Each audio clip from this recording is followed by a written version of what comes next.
अगर आपने भी आरआरबी ग्रुप डी का पेपर दे चुके हैं और आप अब इस तैयारी में बैठे हुए हैं कि आपके 50 नंबर है, 60 नंबर है, 70 नंबर है, 75 नंबर है और आप ये सोच रहे हैं कि कोई आए और हमको बताए कि कट ऑफ इतना जाएगा तो हम फिजिकल की तैयारी कर लें, तो आपको इस वीडियो को देखने के बाद में डाउट क्लियर हो जाएगा।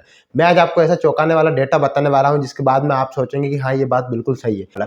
देखिए, सबसे पहले तो जो हमको वीडियो देखने पर एक चीज़ नहीं बताई जा रही है वो मैं आपको बताने वाला हूँ।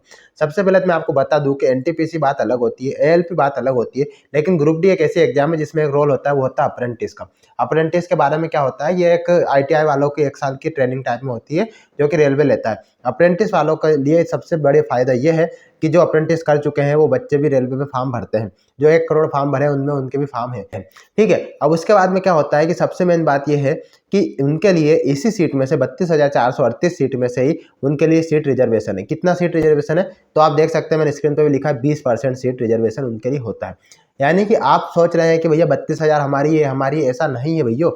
जो उसमें कट ऑफ जाना है वो 32,000 में नहीं बनना है, 20% काट लो, 6,400 और काट दो, यानी कि 32,400 में 6,400 गई तो 26,000 पोस्ट लगभग बच रही है। यानी कि जो कट ऑफ बनने वाला है वो 26,000 पे बनने वाला है। ठीक है, और आपको जो बताया जा रहा है वो क्या बताया जा रहा है, 32,000, और फिर उसका 3 गुना कर लिया जा रहा है और फिर फिजिकल का कट ऑफ बनाया जा रहा है। 26,000 पोस्ट बच जाती है, उसमें कट ऑफ क्या बन सकता है। अब देखो, मैंने आपको 5 लाख डेटा के आधार पर एक आपके सामने व्यू रख रहा हूँ।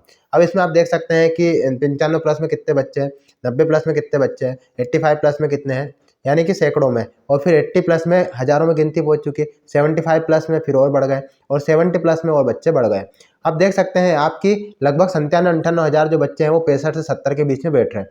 ठीक है, अब अगर आप देखा जाए तो 32,000 बच्चे हैं, अगर 3 गुना फिजिकल में ले रहे हैं तो कितने बन रहे हैं, तो बन रहे 97,000 के लगभग, 96-97,000। ठीक है, लेकिन इतने तो लेना ही नहीं है क्योंकि उनका तो सेफ है, उनको फिजिकल देना ही नहीं है। फिजिकल से कोई मतलब नहीं, जिनका अप्रेंटिस कंप्लीट है उनको सीधा इसी के बेस पे मेरिट बनेगी और उनकी ज्वाइनिंग होना है। ठीक है, डॉक्यूमेंट वेरिफिकेशन के बाद में। अब बात बचती है आम बच्चों की, हमारे तुम्हारे जैसा की, तो 26,000 में हमकी गिनती होगी, तो 26,000 का आप 3 गुना कर लो तो कितना बनेगा, 81,000 के लगभग।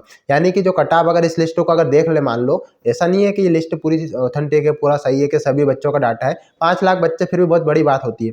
तो अगर आप इस लिस्ट को आप देखते हैं तो आप देखो कि इसमें जो है 97,000 वाला डेटा तो बिल्कुल मुश्किल है, यानी कि 65 से 70 के बीच में कट ऑफ तो जाएगा, संभावना तो है, लेकिन ये जो संभावना बन रही है वो कट ऑफ उन्हीं बच्चों का इसमें क्लियर हो पाएगा जिन बच्चों का पीईटी के लिए क्वालिफाई करते हैं। ठीक है, इसके बाद में नॉर्मलाइजेशन अलग अलग शिफ्ट के हिसाब से मायने रखता है, किसी का 10 नंबर बढ़ जाएगा, किसी का 5 बढ़ जाएगा, किसी का 2 नंबर ही बढ़ता है। तो हो सकता है किसी का अगर 65 है तो उसके 10 नंबर बढ़ के 75 हो जाए, हो सकता है किसी के 74 हो और 2 नंबर बढ़े तो 76 ही हो, या फिर 75 ही रह जाए। अगर देखा जाए तो 26 से 78 हज़ार बच्चे जो है वो लगभग कहाँ बैठ रहे हैं, आप देख सकते हो, लगभग 70 प्लस या 70 के एरे मेरे ही बैठ रहे हैं। यानी कि पीईटी के लिए जो कट ऑफ जनरल का जाने वाला है, नॉर्मल ओवरऑल देखा जाए तो हर जोन का मिलाकर, तो वो लगभग 70 के एरे मेरे जाना है, यानी कि 72 प्लस ही जा सकता है पीईटी के लिए। ये बात आप ध्यान रखें, फालतू बातों में तुक्केबाजी ना रहे।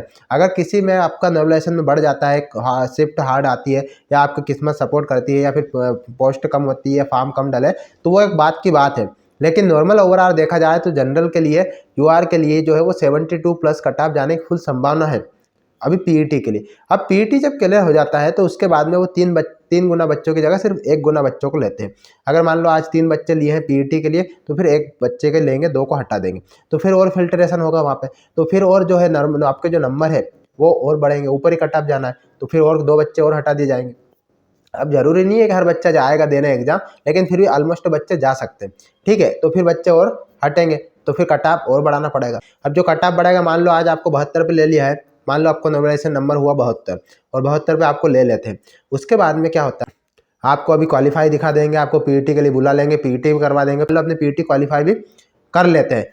फिर आती है फाइनल लिस्ट। फाइनल लिस्ट में क्या होता है कि आपके नंबर को फिर शो किया जाता है, फिर आपकी कट ऑफ बढ़ाई जाती है या फिर घटाई जाती है, अधिकतर तो बढ़ती है तो बढ़ाई जाती है। तो मान लो 72 पे आप क्लियर कर लेते थे, लेकिन फिर पता चला कि 5 नंबर बढ़ा के 77 कर दिया, तो फिर 77 पे कट ऑफ जाएगा और फाइनल लिस्ट उसके आधार पर बनेगी और उसके आधार पर पोस्ट दी जाएगी। आप मेरी बात समझ चुके होंगे।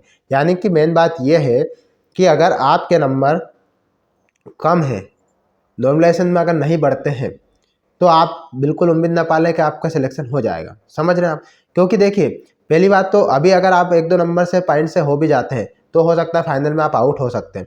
तो बस ये है कि आपके अगर 65 प्लस है तो आप अच्छे से रनिंग करना स्टार्ट कीजिए, रनिंग कीजिए। आप नॉर्मलाइजेशन के बाद में ही पूरा क्लियर हो पाएगा कि नंबर कितने बढ़ते हैं। अच्छे बढ़ जाएंगे तो ठीक है, अच्छा हो जाएगा। यानी कि मेरा तो ये मानना है कि फाइनल जो कट ऑफ जानी है वो 75 प्लस जनरल की जानी है, क्योंकि आप एनटीपीसी को उठा के देख लो, एएलपी को उठा के देख लो, ऑलमोस्ट ये डेटा रहा है 75 प्लस कट ऑफ जा ही रहा है आज के समय में, ठीक है। और बाकी ओबीसी जो है वो 2-4 नंबर नीचे ऊपर हो सकता है। और उसके बाद में अगर मान लो आप 50 नंबर, 55 नंबर, 60 नंबर पे हो तो भैया आप रनिंग करना चाहो तो कर लो, कोई दिक्कत नहीं है, कोई नुकसान नहीं देगा।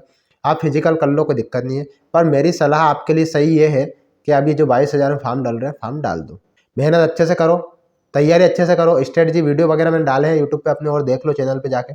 उसके बाद में अच्छे से तैयारी करो, अच्छे से मॉक दो, और वापस तैयारी करके कोशिश करो कि 75 प्लस नंबर लाएं और सेफ सिक्योर रहें, अपनी मनपसंद पोस्ट लें अपने मनपसंद जोन में, तो सबसे अच्छी बात है। नहीं तो देखो आप बार बार यूट्यूब पे जा जाके चेंज करके देखो, आप मेरा वीडियो देखा, नीचे और आएगा उसको देख लो, तीसरा और आया उसको देखो।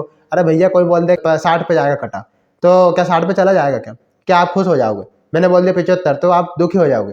कोई बोलेगा 50 पे जाएगा तो आप खुश हो जाओगे। भैया टाइम वेस्ट मत करो, फॉर्म डाल रहे हैं, फॉर्म डालो, सही साठ तरीके से पढ़ाई करो, सही तरीके से स्ट्रेटजी अपनाओ, मैंने बताया वो फॉलो करो, और नहीं जमे तो और किसी को फॉलो करो, पर अच्छे से तैयारी करो। मैंने खुद करा है, 76 नंबर है, कोई फालतू नहीं है, अपन कोई हवा हवाई की बात नहीं करते।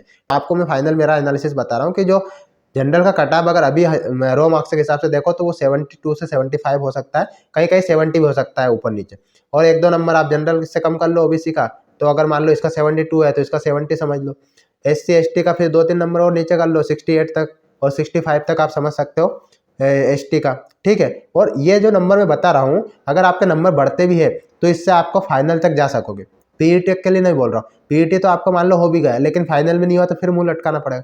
तो मैं जो आपको बता रहा हूँ ये ऐसी बात है कि भैया फाइनल तक बात हो, कि आपके नंबर इतने हो कि आप फाइनल तक क्लियर करो, नहीं तो फिर दौड़ने भागने से क्या मतलब। तो मैं वो बात आपको बता रहा हूँ, क्योंकि वो चीज़ें अलग मायने रखती है, वो चीज़ें जरूरी है, हमको सिलेक्शन लेना है। तो गाइस आपको ये वीडियो कैसा लगा आप कमेंट करके बता सकते हैं। आपका क्या स्कोर रहा है ये कमेंट करके जरूर बताइएगा, ताकि मुझे पता चले कि क्या क्या आपका स्कोर रहा है। अगर वीडियो अच्छा लगा तो लाइक कीजिए और चैनल को सब्सक्राइब कीजिए। Thank you guys.